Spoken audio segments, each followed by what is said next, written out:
Welcome back to the channel, Black Educators Amplified, a year in review. 2024 for both Tiffy G Writes, our creative agency, and Black Educators Amplified has been a year for the books. Year 8 in business in our creative agency. We're now going into year 9 as of April 2025. It sounds insane to say after serving 221 different businesses in real estate, finance, e-commerce, mainly in those spheres and business advisory.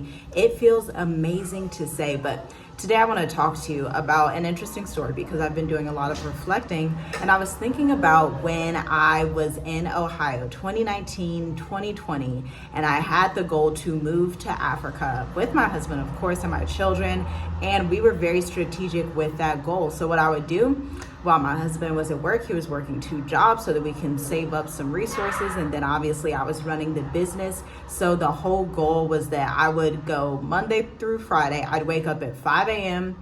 From 5 a.m. to 9 a.m., I would go through and do the website content strategy and marketing for Tiffy G Writes and the clients we served at that time. At that time, we would take on 10 clients, y'all. So busy, so busy. The business literally exploded. And I would sit in my car in my mom's driveway because I would go visit her before leaving to Africa for good. I would visit her like every day. And so I would be sitting in my car in my mom's driveway and I would be recording video like this. I mean, right now I'm in our penthouse in our villa that we have in Southern Africa. But back then I would record videos on my phone. I wouldn't even do it this long way, this horizontal way. I would film it vertically with my seatbelt on as I'm going to Panera, or on my way back from Panera, I would just sit in the car and record because our young children were also there visiting as well. And so, you know, children can be loud at times. And so I was recording and I was educating the audience on content marketing. I look back on that like, wow, these were those humble beginnings. Although we were at that time 3 to 4 years into the business, it was the beginning of a new sophisticated phase in business, which brought forth the coaching packages that you see today in Black Educators Amplified. Because the truth is, Black Educators Amplified was already in motion years before 2024. My first few coaching clients took place in Ohio, and I started with Instagram marketing and Instagram coaching. Month 1, I would go through and we would create topics. Month 2, we would go over data and analytics, and I would help the entrepreneur learn how to integrate Instagram into their business and drive revenue. Month 3, they would launch with their 3 to 6 month calendar. Now, this was back in 2020, right? Unheard of, but we had so many one-to-one clients coming into the agency alongside the work that we were doing, writing emails, writing blogs, writing social media strategy. I phased out of social media strategy because it's not the most enjoyable thing to do. I'd rather write emails, but from time to time, we'll still have the finance business or a lawyer come through and say, hey, can you critique and write my social media strategy so that I know what to post and I know how to read my analytics and I know how to drive traffic back to my website and integrate my blog and my podcast and all of these wonderful things into the full omni-channel marketing strategy. And so we were doing a lot of that in the agency in 2020. Fast forward, the business exploded as we were leaving to Africa, Tanzania, and it was phenomenal. We started booking speaking engagements. We started working with more coaching clients. We started to phase out of only doing blog writing and social media. And that was the time where we pivoted really into email and retention marketing. I say all this to say, if you didn't check out the last video, you absolutely should, because the results that we have been getting in 2024, I have one more story to tell you, okay? And it starts in 2023. 2023, about last year this time, we were working with certain clients, but we ended a contract, okay? And we allowed that contract to end, and then we had another client come in immediately, maybe the next week. That's typically how it is in our agency. When one contract expires, we'll go ahead and have a wait list of people that are already signing up, or we'll have a lot of people on our email list, which has been growing rapidly, by the way, from all these international virtual speaking engagements that I've been doing. But we will have people that are already lined up and want to work with us. And I told the client, yeah, I have one more slot in my schedule.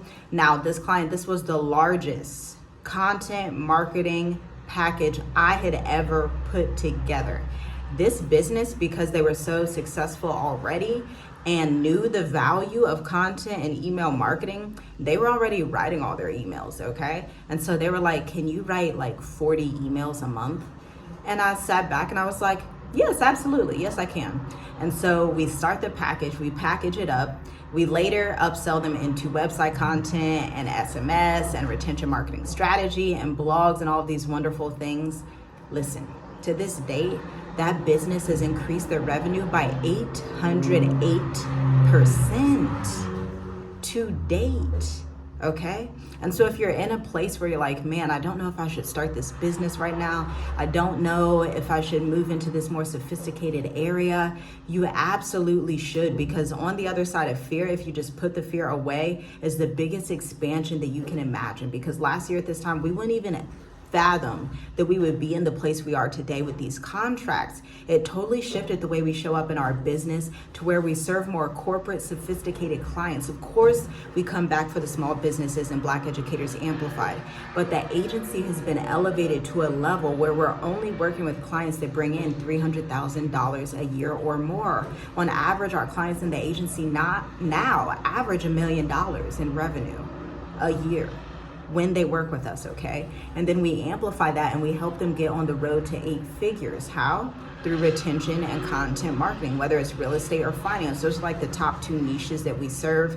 We used to serve some e-commerce clients, but we've really been this year focusing on real estate and finance, and more specifically in finance, tax relief, bookkeeping, wealth management strategy. That's really been the focus. Real estate, the focus has been international real estate. Think B&B, hospitality properties, because these are the businesses that are set to expand in 2025 and beyond. It's such a beautiful thing. And recently inside Black Educators Amplified, because we are going through the full launch right now, we're on week 5 and 6 of the program, and the time is like passing by incredibly fast. I can't believe it. So we are super busy inside of Black Educators Amplified, and the clients, they're 2 healthcare, phenomenal women, phenomenal expertise. One is a fall prevention strategist, and then the other one is actually a OBGYN with dealing with hormones. And so she helps in the functional medicine realm of dealing with hormones and menopause and everything like that. And when I listen to their stories and I listen to them go through the 20-question framework and getting ready this week to look at their website copy and see the gaps in their marketing and pull together their website copy in a strategic way so that they can sign high caliber clients back to back and over, it's such an honor to work with women like this and to work with Black educators and Black experts like this, because you can see the elevation that they're about to see. Now, a lot of times our clients, they won't totally believe in themselves, and they'll be like, yeah, I know I've been working in this specific industry for 15 years, for 20 years, but I just don't know what to do. And then we come in and show them, hey, we've worked with clients in the agency that were able to leave the bedside, leave their job, leave the classroom board, whatever it is, leave that area and then expand rapidly into coaching and consulting online. And the wonderful thing that I love about consulting, especially online, is that it's low startup capital. Like, if you know anything about business, finances, which hopefully you do if you're someone that wants to go into entrepreneurship, I would implore you to read some business finance books so you don't just waste all your money. You want low startup capital, okay? Just because you can take out a loan and get a property and get a huge brick and mortar storefront doesn't mean that you should.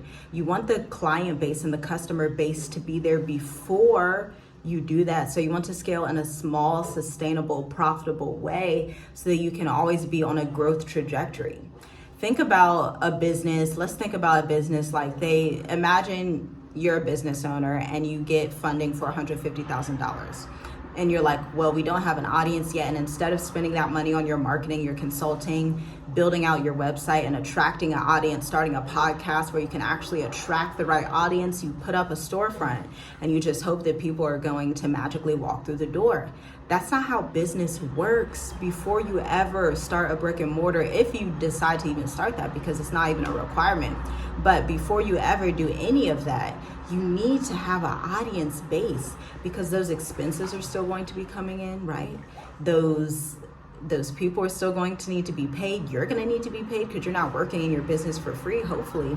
And so this is why in the program, we teach profitable, lean methods to build your business so that when you're scaling to 6 figures and your company begins to grow its net worth, you're able to make wise decisions and say, hey, we want to buy property, or maybe you don't want to buy property. Maybe you just want to expand by creating a curriculum and then selling it to schools, and that's the property and the product that you put out there in the world.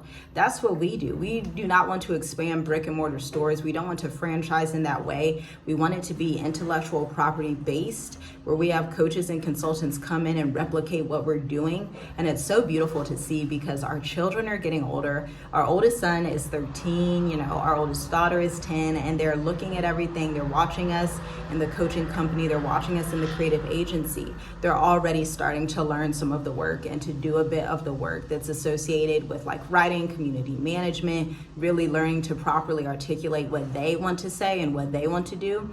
And so they're going to be in position by the time they're 18, where we hand down the coaching curriculum, we hand down the IP, the intellectual property that we've created, down to our children, down to our nieces and nephews, because we have a plethora of nieces and nephews as well. And so it's really playing the long game in your business. So I implore you today to think about, what decisions do I need to make right now? What investing do I need to make right now that I will be thankful for 10 years down the line? Because I can happily say that I'm so glad 10 years ago me, 9 years ago me, started to look into entrepreneurship and freelance writing. I had never seen anyone run a full company. I had never seen it, never saw it, but I knew internally that I was meant to be an entrepreneur. I knew that because I had a writing skill set that was excellent. I knew that because I had peers and people in my life that said, wow, you're an excellent writer. You can get paid to do this. And I was like, oh, really?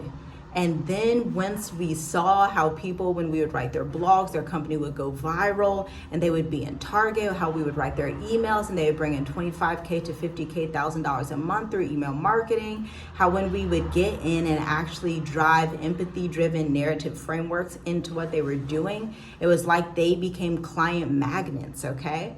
And it phased us to where we are today in the business, where we're able to actually create some standardized operating procedures so that when clients come in, we can feed them what we've already replicated, because we've been doing this for so long. That's why it comes so naturally. So the work that you see us do in BEAP, Black Educators Amplified program, is the work that we've been doing since 2016 with blogging, with empathy-driven narratives, social media marketing, email marketing. And one of our unique selling propositions that we are so honored to be able to say is that we really take a holistic look at the full content marketing strategy, seeing how your branding guidelines, your website, your emails, your video, your social media content all work together to drive a brand that can build trust and drive emotional connection and relationship retention in the age of AI. The last thing I'm going to leave you with, this morning before filming this video, I actually just got out the pool, but you can't tell. But this morning I was on my phone and I received an email. I've done about 8 to 9 speaking engagements this year from the comfort of our villa office, okay, across the UK, Australia, the Middle East, America, South Africa, Tanzania, even hitting some people in Ghana and Dubai as well with that recent International Wealth and Investment one. But somebody saw me speaking and they sent me an email and said, hey, I really want to interview. I really want you to speak on my platform as well about empathy-driven narratives in the age of AI. You have to be willing to pivot and transition and anticipate the needs of the market before they happen. This is something that I've been blessed to do. It's how my brain is structured. I'm able to analyze and foresee what's happening to understand, okay, we're gonna have to pivot in this area, or this is what the market is demanding right now. When I got in business, my mission was I wanted to help Black entrepreneurs to close the wealth gap. I wanted Black people to get paid very well, very handsomely, right? Because that typically doesn't happen in corporate. You're typically going to get paid a little bit less than your white manager, right? That's the mission I started out on, and it was fantastic. It brought us to over 195 clients at least. But seeing how much the industry has changed and how much online business marketing, the market, the global market, I'm even looking at the global market because I'm from America, but I live in Africa and I have interactions with people from across the world, all over the earth now. And so I'm looking at the age of AI as a marketing consultant, and most importantly, more than a marketing consultant, as somebody that values empathy and creative storytelling in the age of AI. I'm looking at the market and I said this year, you know what? We're going to do a full overhaul of the brand, and our mission is going to be to drive emotional connection in the age of AI so that we can save humanity from the desolation of creativity. So I'm on a mission to do that. And the reciprocity that I've gotten from just speaking that mission out loud and telling people about it and saying, hey, if we don't preference creativity in our own divine human brain that we received from the Most High, we are going to go into a space where our brains are dumbed down. We cannot create empathy-driven narratives, and we're going to lose the thing that makes us human, which is emotional connection and creativity in the age of AI. And so I received that email this morning, and it was just like full circle, like, wow, I'm at a place where I don't have to go and pitch speaking engagements. People are coming to me for me to speak on exactly what I want to speak on, which is empathy-driven communications and relationship building in the age of AI, because we are at a detrimental place in humanity when it comes to marketing, when it comes to business development. And I promise you, the businesses that understand the value of storytelling, relationship building, taking the time to write a long sales page, taking the time to care about your audience and to write out your website copy, to care about the emotions they experience before and after working with you, to care about what makes them tick, to care about what keeps them up at night, to care about what they're doing, what podcasts they're listening to, what their struggles are, what their frustrations are. This is how you connect with someone on a deeper level, and business is all about building trust on a deeper level. That is how you create longevity in the market. These fleeting things that we have now, if I can just microwave my business, you are going to be left with a bank account that's on zero. I can guarantee that, because I've seen it happen time and time again when people want to take the lazy route and the route of, well, I'm gonna just have AI write everything. Being a CEO is work. You will never stop doing the work of a CEO until you sell that business off. And that's just the realities. And so if you're getting in business to just part-time it, halfway it, not have to figure things out, not have to analyze data, not have to make difficult decisions, not have to kill your flesh and to put down pride, then you're in business for the wrong reasons. You should be in business to be a servant leader, meaning the business isn't about you, it's about your client, it's about your audience getting their transformation as quickly and seamlessly and easily as possible. Digging in to help them to get to the deepest part of themselves to see, okay, what do I need to change internally so that this legacy and trajectory can go on way after I'm gone. Because we're also in the age when we think of the African diaspora and our people as a whole, because I was talking about the more human level, just all humans globally need to pay attention to this in the age of AI. But now as the African diaspora, we are also at a point where if we don't start companies, if we don't start businesses and run them well, not just start businesses and then hand it off to AI, start businesses, run them well, care about the emotions of the people that are inside the business, be it clients or people that you're training, people that you're working with. If we do not take accountability, there will be no jobs for our children tomorrow. There will be no jobs for our nieces and nephews. There will be no jobs for our cousins and sisters throughout the continent in South Africa, Ghana, and Nigeria, because we are coming into an age of the world where a lot of things are about to change. Jobs are going to be obsolete. Jobs will not be there. And so everyone has to be an entrepreneur now, while you have the decision, before the jobs fire you and before the layoffs keep continuing to come down the pipeline in 2025 and the economy shifts. You have to look at your skill set. It's a must. And if you can't find the motivation and the inspiration inside of you to care about yourself and your worth enough, then think about the people in your family. Think about your nieces, your nephews, and your children down the line. Think about the people in your community that need your skill set, that need your value, that need your 10 to 15 and 20 years of experience. Put the pride down, because self-pity is just a phase of pride, right? Self-pity is still pride because it's all about self. Being a victim is still pride because it's still about self. Put all of that down and say, you know what, even though I'm an introvert, it doesn't matter. I need to show up because there's somebody that's attached to the work that I'm going to do, and it's going to change their life forever. And most of the time, it's not just one person. For just me alone, it's been over 1,000 people, because I've been working on marketing and corporate boards. I've been in rooms and doing speaking engagements when Black women like me were the only Black faces in the room. And when I came in and showed my also African Black face in the room with my natural African hair, I gave them hope and inspiration that yes, you can do this. Yes, corporate America is filled with people that don't look like you, but I guarantee that you're able to do even more than you believe you're able. Yes, there are spaces in healthcare that are filled with people that don't look like you. Again, remember, I used to work in healthcare, but you have the expertise and experience to far exceed your wildest dreams, but you have to believe it for yourself. If you can't believe it in yourself, borrow some of my belief, because I believe in you and I see you and I value you, and you need to value yourself. Again, if you cannot bring yourself to the inspiration to believe that, think of your nieces and nephews. Think of your people that are in Botswana and South Africa and Kenya and Tanzania and Ghana that are going to need this expertise, because we can't go into a time where all of these things are happening with the global economy, where all these things are happening, and just give up and say, we're not going to be creative, we're not going to be innovative, we're not going to package our expertise, we're not going to use these things and be of value. This is why I love writing so much, because after I'm gone and far away and passed away, writing is still there. The things that I write, the books that I create, the courses, the intellectual property that I have, I will not let it die when I die. It won't just be stuck in my brain. That's extremely selfish for my intellectual property and my experience to never go down to the generations after me. And that's bigger than just my family circle. It's selfish for me to just say, okay, my IP, my intellectual property is going to stay in my brain. My experiences, although I've had so many amazing experiences that can help my community, it's going to stay in my brain because I don't want to package a service. That's selfish.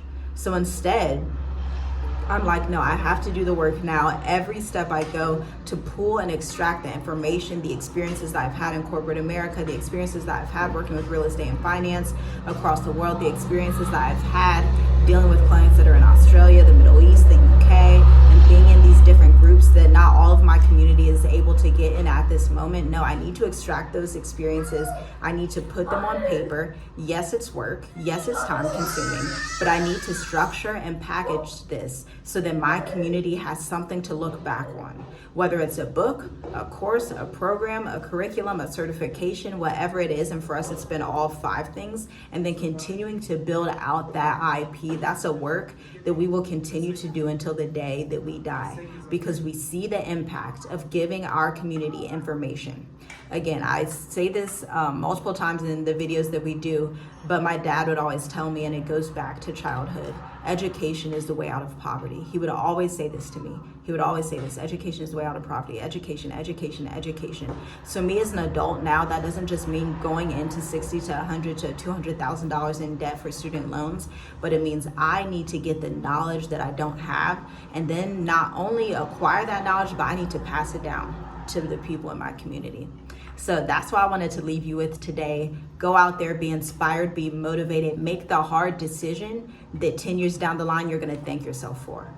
Because I'm an introvert, I don't like being on camera. I didn't even want to shoot this video. That's how much I don't enjoy being on camera, but I understand that I have an impact and a legacy that I have to leave so that my people can develop, so that my people's companies and businesses can develop at the rate other companies and businesses are.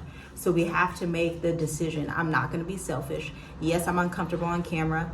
Yes, I'm uncomfortable doing a podcast. If it's up to me, I would just be writing all day, nonstop.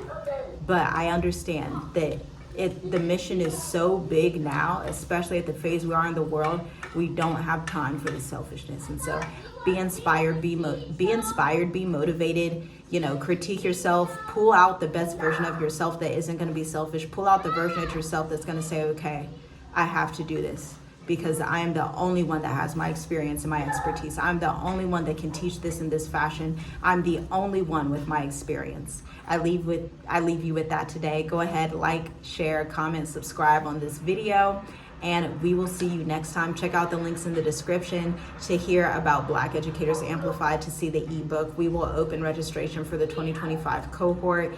For the Black Educators alumni, feel free to schedule your growth call to check back in and to see where your growth mechanisms can take you in 2025 and beyond. Talk soon. Shalom, shalom.